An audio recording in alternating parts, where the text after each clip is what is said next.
Ako po'y nagtataka, Ginoong Tagapangulo, sapagkat noong pong dati na binigyan ako ng issue na isang chismis, naglabas po kaagad ng ating Sergeant of Arms ng report at binigay niya po kaagad sa media.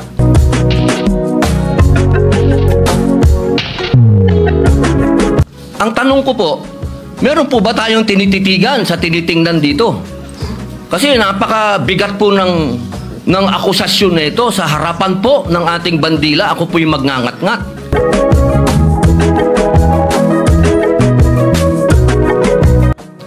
At gusto ko pong ipaalam sa ating mga kasama, kung politika lang, handa po ako mag-resign. Pero pagka religion ko po ang pinag-usapan, kahit sino sa inyo, kung ano gusto nyo.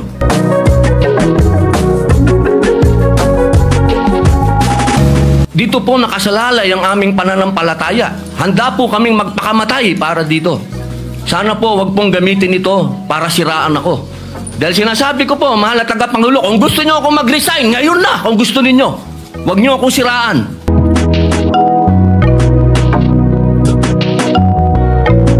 Senador Robin Padilla, matapang na kinumpronta ang bagong Senate President na si Tito Sotto ukol sa pambabastos ng isang pahayagan.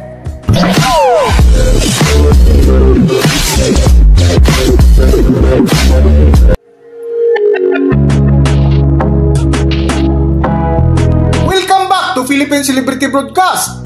Muling naglabas ng sama ng loob sa Senado si Senador Robin Padilla na kung saan muling binalikan nito ang isang pahayagan ukol sa ginawang pambabastos sa kanya na naglabas ng isang fake news na di umano ay isang dirty finger ang ginawa nito habang kinakanta ang pambansang awit ng Pilipinas na kung saan pinalagan nga ito ni Robin Padilla. Huwebes, meron pong naglabas na isang journalist ito, isang istasyon, na sinasabi na ako daw po ay nagngat-ngat dito sa loob ng Senado. Ito po ay ano po yung middle finger po. Habang tayo daw po ay nagsasagawa ng lupang hinirang, nagpa-flag ceremony, ako daw po ay nagngat-ngat. At ito po ay naging malaking issue.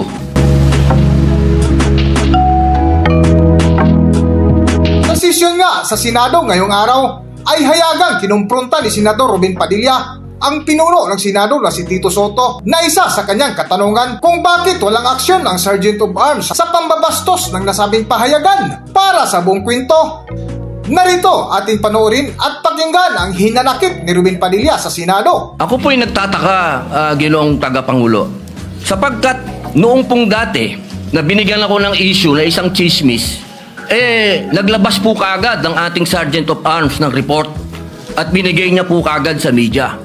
Ito po, wala pong kahit na sino ang nagpapaliwanag na hindi ko po ginawa. Ang tanong ko po, meron po ba tayong tinititigan sa tinitingnan dito? Kasi napakabigat po ng akusasyon na ito sa harapan po ng ating bandila. Ako po'y magngangat-ngat. At gusto ko pong ipaalam sa ating mga kasama, kung politika lang, handa po ako mag-resign. Pero pagka religion ko po ang pinag-usapan, kahit sino sa inyo, kung ano gusto nyo, wala pong problema. Pero wag pong religion ko.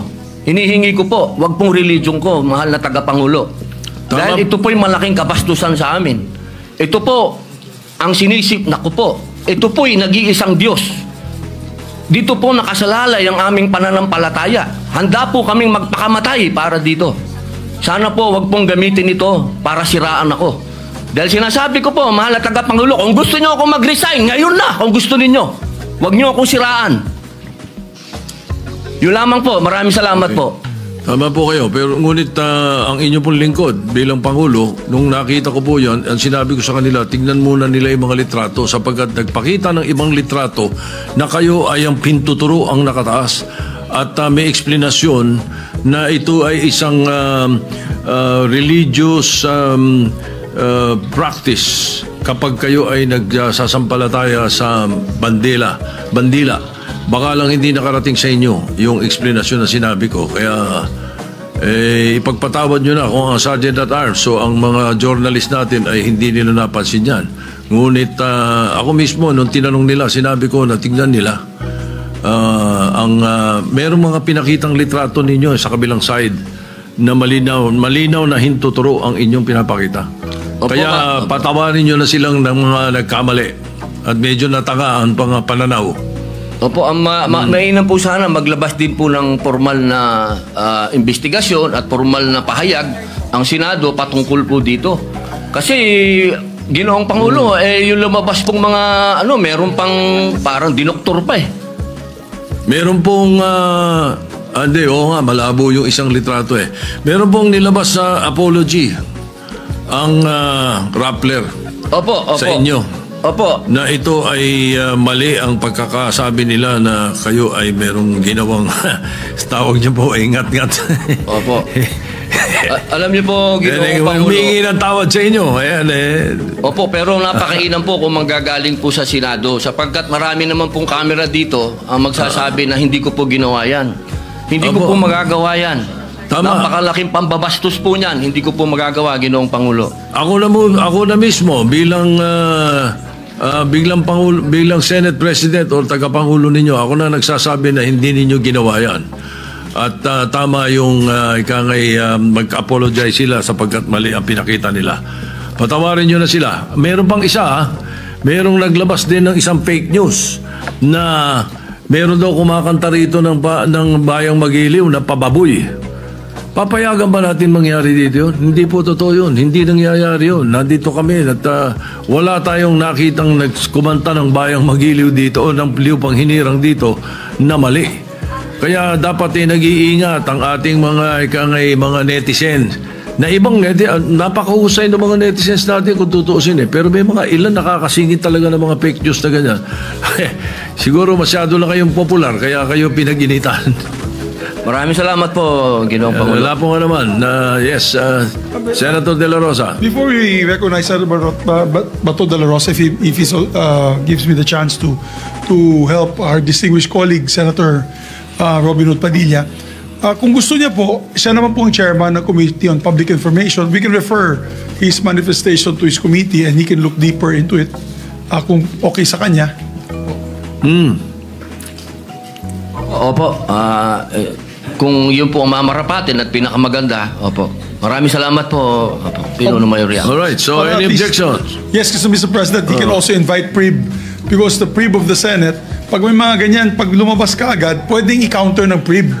Hindi na maghihintay po si Senator Robin Hood Padilla na yung stop pa niya magka-counter. Pwede nang i-counter agad kasi mayroon ng mga record ang PRIB, Your Honor. So, if it's okay with the good chairman of the Committee on Public Information, then I so move, Mr. Chairman, that we refer his speech to his committee. Alright, any objection?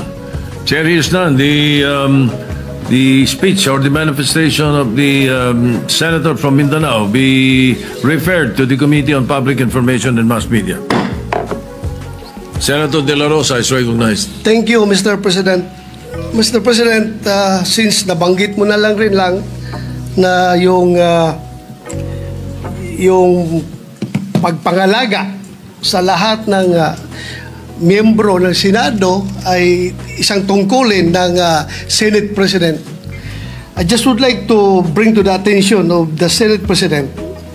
I came across with the news na when the Senate President was asked by a certain Christian Esguerra regarding the minority taking up the question about the custody of Bryce Hernandez. Ito po ang sagot ng ating Senate President, which I find it very, very, very sad because being the Senate President, we hope that you are going to take care of not only the majority, because you are not the majority leader, you are the Senate President, and we hope that the majority and the minority will be taken care of by the leadership of the Senate. And if I quote, Hanggang dito na lang muna ang ating video at kung nagustuhan nyo, huwag kalimutan mag-subscribe at pindutin nyo na rin ang notification bell para ma-notify kayo sa ating susunod na video. Maraming salamat!